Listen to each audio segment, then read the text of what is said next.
Мир изменчив. Он полон загадок и тайн, чья истинная природа разгадывается только временем. Память владеет сердцем и умом человека, преодолевая пространство и время, накапливает то, что называется его культурой, совестью, нравственностью. А когда речь идет об общем опыте, испытаниях, пережитых людьми совместно, во власть вступает память поколений. Она и противостоит уничтожающей силе времени и спасает от забвения былое. Факты, явления, события, имена.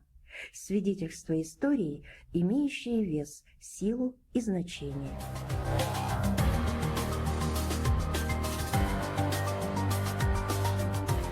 Не потому ли политику всех архивов, хранилищ и музеев мира называют трепетной и могущественной? Коллективом Государственного национального хранилища кинодокументов Республики Саха-Якутия движет одна единственная цель – обогнать время. Успеть найти, спасти и сохранить как можно больше ценных видеоматериалов до того, как они бесследно могут исчезнуть. Процесс продления жизни старых кинолент беспрерывен. Внушительные по весу бобины оставляют после себя ощущение времени в руках. Ожившие кадры у экспертов порой вызывают массу вопросов, продлевая ответ на годы, а иные сразу расставляют все точки над «и». Так изо дня в день годами формируется целый пласт важных исторических документов. Работа архивистов сродни поиску разведчиков недр, ведь они всю жизнь ищут крупицы золота в быстротекущей воде. Самородки попадаются редко, но река времени всегда посылает удачи и открытия в виде редких уникальных ценных находок. Хранители умеют испытывать азарт и радость от постигших их открытий, побед и свершений. Со дня основания за 20 лет деятельности Государственное национальное хранилище Якутии сформировало бесценное наследие для будущих поколений. Свыше 30 тысяч кино-видеоматериалов, показывающих живую историю республики с прошлого века до наших дней.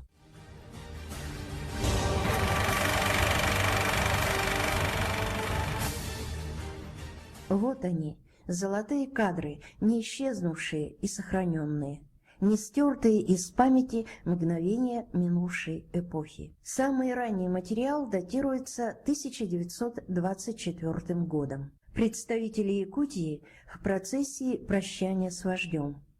Делегация в составе Амосова, Аюнского, Боярова, Донского и Тимофеева-Терешкина возложила венок к гробу Ленина в колонном зале Дома Союзов. К процессии примкнули и якутские студенты, обучавшиеся тогда в Москве.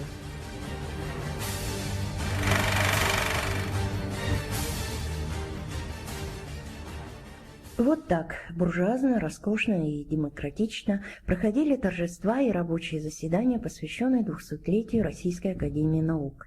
Надо заметить, это был самый первый съезд академиков после революционных событий 1917 года, когда большевистская власть еще не имела возможности глубоко внедриться в могучие ряды ученых, сохранивших в себе имперский дух царской России.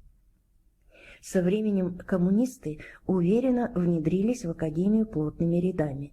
История советской науки потекла уже по другому руслу.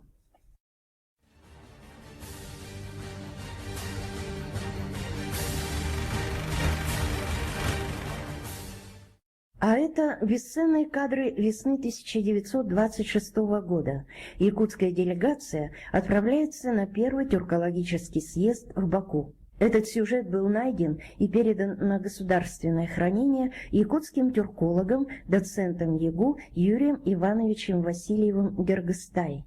В кадре вы видите выдающихся сынов народа Саха – Кюнде, Алампа, Исидора Барахова. В конце 30-х годов многие участники съезда обвинялись в пантюркизме, национализме, контрреволюционной деятельности, подверглись репрессиям и погибли. Не избежал этой участи Исидор Барахов, подорвал свое здоровье в лагерях Алампа. Недолгая жизнь была и у поэта-драматурга Кюнде. Все трое не дожили до 40 лет.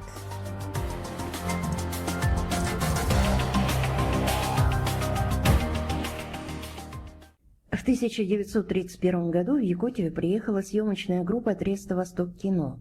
На основе отснятого материала в студии «Союз Киножурнал» был смонтирован фильм о Якутии на берегах Алдана.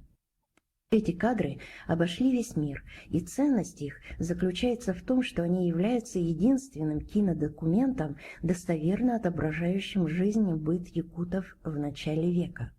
По свидетельству историков, эта безвестная героиня сюжета не пошла на поводу у операторов, пожелавших усилить экзотику. Она категорично отказалась выполнить их просьбу работать с навозом без лопаты голыми руками. По одной простой причине – издревле у якутов такое не принято. Обратите внимание на удачно поставленный свет в сумрачном помещении. Знатоки кино утверждают, чтобы добиться такого яркого освещения в естественных условиях балагана было просто невозможно. Кинооператоры достигли желаемого света, применив метод спила, просто разрезали пополам часть постройки. В начале 30-х годов подготовка национальных кадров для золотодобывающей промышленности была архиважна. К тому времени под лозунгом партии «Лицом к Алдану» уже свыше 1000 якутов, вчерашних крестьян, работало в золотой промышленности Якутии.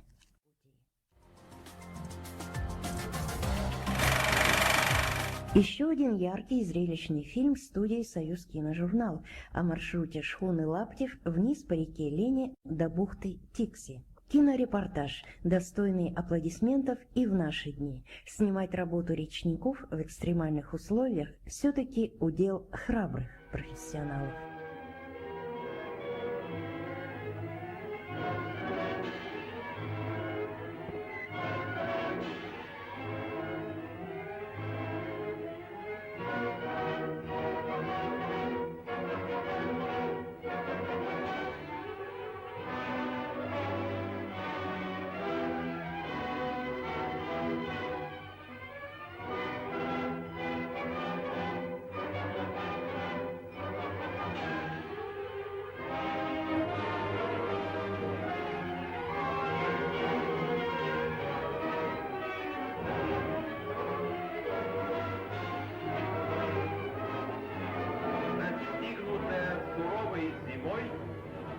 Шхуна нашла приют в бухте Тикси. Мощный ледокол «Ермак» вывел освобожденный караван судов в открытое море.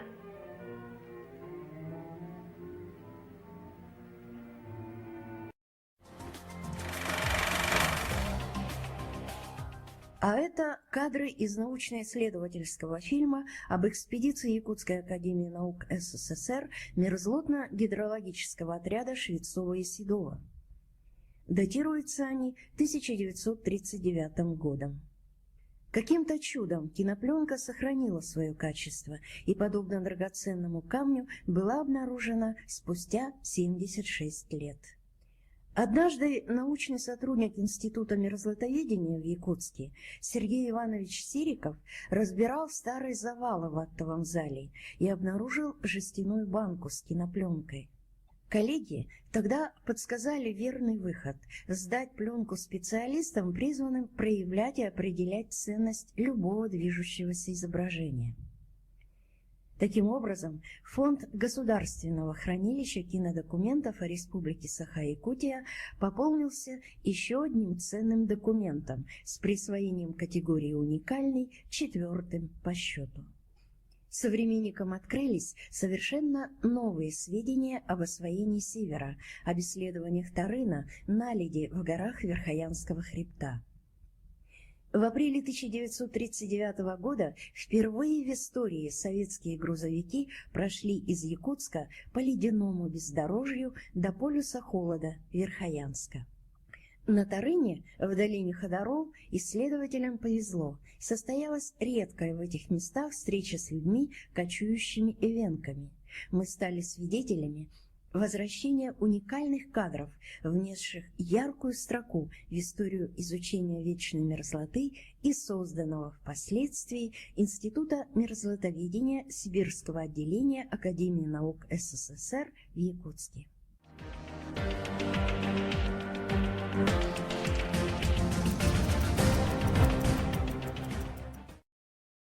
1944 год. Вице-президент США Генри Уоллес в Якутске.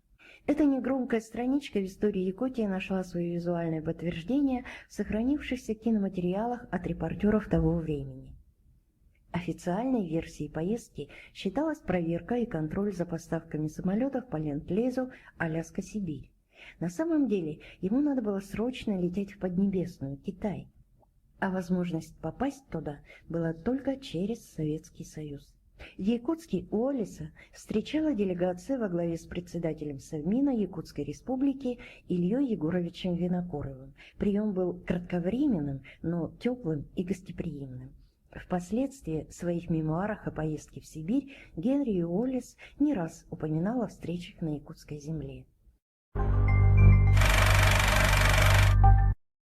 Фильм, получивший название «С их победы», был снят Иркутской студией кинохроники. Это был один из первых звуковых документальных фильмов, снятых в Якутии. Национальный праздник якутского народа представлен богато, содержательно, классически, по всем канонам древних обычаев. Немало постановочных кадров, умело срежиссированных. Кстати, вот эта древняя традиция в борьбе хапсагай в современном варианте почти утрачена, когда соперники по условиям поединка не должны видеть друг друга перед боем. Их выводили на поляну, накрыв бычьей шкурой. Интриги и азарта в те времена было явно больше.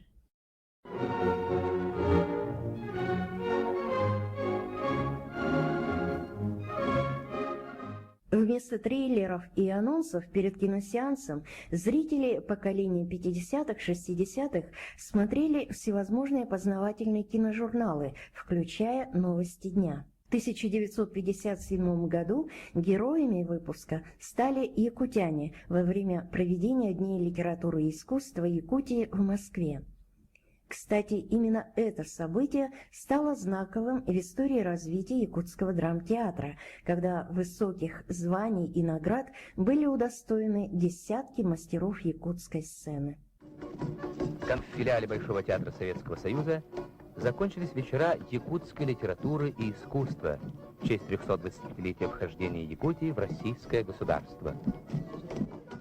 На концерте присутствовали руководители партии и правительства. Москвичи с большим интересом знакомились с самобытным искусством якутского народа. Фильм «Якутские алмазы» снят Иркутской студией кинохроники. Поэтично скроен. Комментариев минимум. Картинка главенствует. Герои крупным планом. Геологи Амакинской экспедиции. Кажется, совсем недавно было все это. Пришли сюда геологи, зачерпнули из ручья горсть песка, а в нем пиропы. Это была удача. И трубку свою они окрестили «Удачная». Сразу же ее оконтурили, поставили опознавательные знаки. Подсчитано, что с момента открытия алмазов на всей Земле добыто больше полумиллиарда карат, главным образом в Южной Африке. И еще цифра. Мировая добыча алмазов достигает теперь 20 миллионов карат в год. Мы поинтересовались, а сколько же даст Якутия? А вот и знаменитый поселок Мирный, где находится трест Якут-Алмаз. К слову сказать, у капиталистов есть свой алмазный трест, вернее синдикат. Он был единственным в мире по добыче алмазов, пока не появились на якутской земле вот эти палатки. Новоселы просили нас, пришлите, пожалуйста, фотографии с этих кадров. Да, им будет о чем вспоминать. Во второй половине прошлого века тематика документальных фильмов о Якутии расширилась. В республике появился первый кинооператор Никандр Савинов, закончивший операторский факультет в ГИК. Из архива документальных лент той эпохи ярко выделяется одна из его первых киноработ «Соната» о строительстве Вилюйской ГЭС. Соната, воспевшая мужество покорителей Севера. Может быть, вступлением к сонате послужило бы стремительное весеннее аллегро на Вилюе, где ставят люди так нужную алмазному краю гидростанцию. Может быть,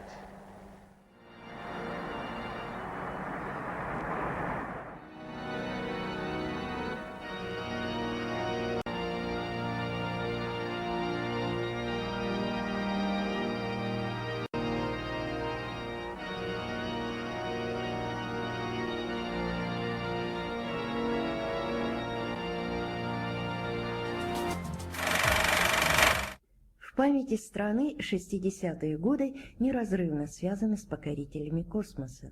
Первых космонавтов встречали как небожителей, чествовали на уровне первых лиц государства. Кинорепортаж, запечатлевший моменты теплых встреч во время визита космонавта Валерия Быковского в столицу Якутии.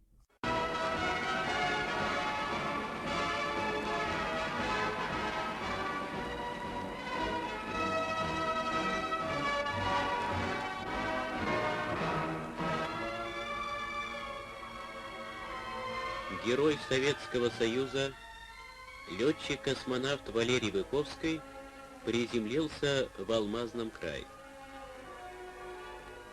Просим не путать эту скромную информацию с сенсационным сообщением ТАСС от 14 июня 1963 года.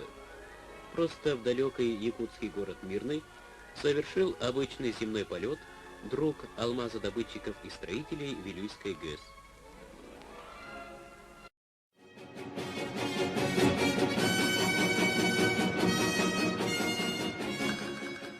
Еще одна счастливая находка поисковиков-архивистов. В 2014 году в недрах музея Ленского объединенного речного пароходства была обнаружена старая кинопленка и передана специалистам хранилища. Сдала ее директор музея Наталья Георгиевна Попова. Фонд пополнился еще одной качественной документальной лентой эпохи 70-х – кинорассказ о речниках. Восстановить имена персоналей, детализировать фильм по датам и событиям нам помог главный редактор газеты «Ленский водник» Александр Павлов. В кадре история пароходства, его именитые капитаны, еще не отслужившие свой век суда, облик величавой реки Лены с людьми, отдавшими ей лучшие годы своей жизни.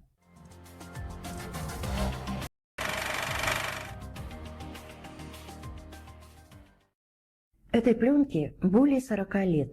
Не так давно она стала достоянием фонда кинохранилища благодаря заслуженной артистке республики Зое Петровне Баганановой. В ее личной коллекции немало интересных киновидеоматериалов, но эта запись редкая по своей сути и особенная как возвращение в молодость легендарного якутского драмтеатра. Знакомые лица, родные глаза, незабытая юность творцов поколения 70-х. Черно-белые кадры передают живописную атмосферу больших надежд.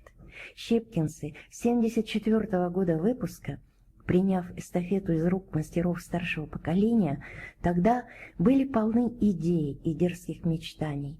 И тогда они еще не знали, что многое им удастся. Притвориться в жизнь непостижимое и станет предтечей всемирного признания драматического искусства Якутии.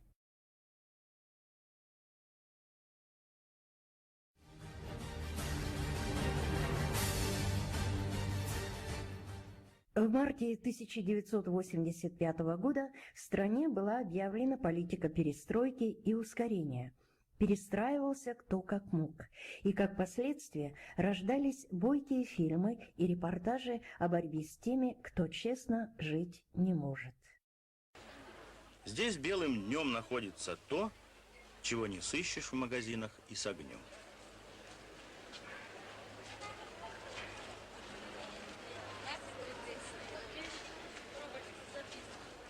Государство, радея как будто бы о нас, по сути, облагодетельствовало спекулянтов еще одним дефицитом – талонами на водку. Кто же этот спекулянт? В Якутске это, как правило, местный житель. Мужчина в возрасте до 30 лет со средним образованием.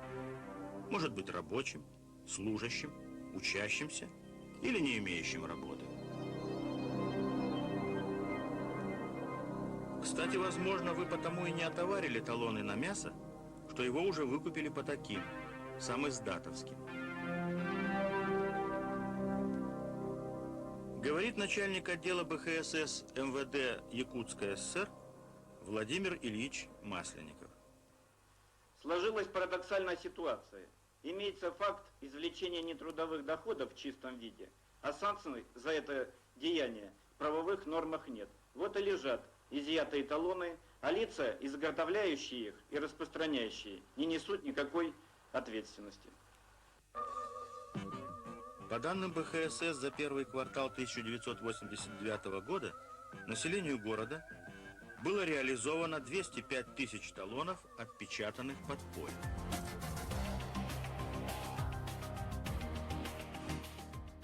— 22 декабря 1996 года вступил на большой путь и стал первым президентом Республики Саха-Якутия Михаил Ефимович Николаев.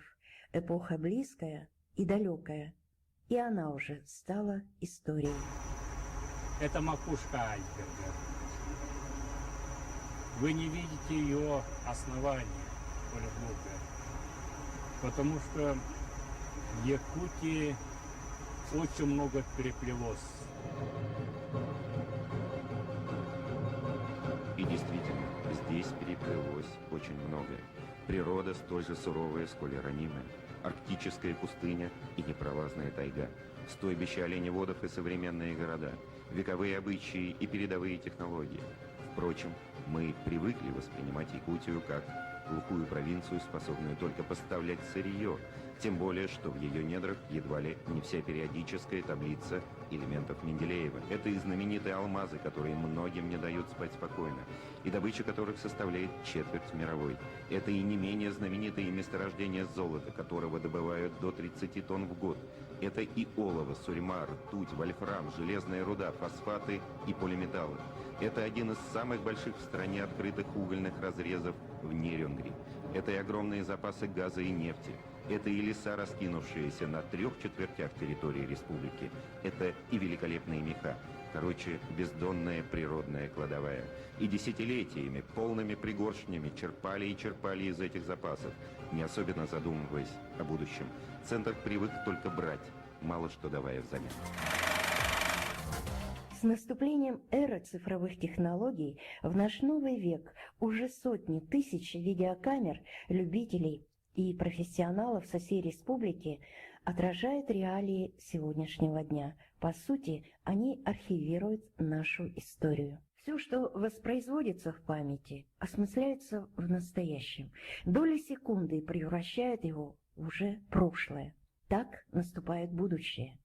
Закон времени необратим. Сегодня хранители времени воссоздали для вас фрагменты минувшего. А завтра, в грядущем веке, кадры этого фильма с их лицами станут достоянием памяти потомков, живой памяти времен.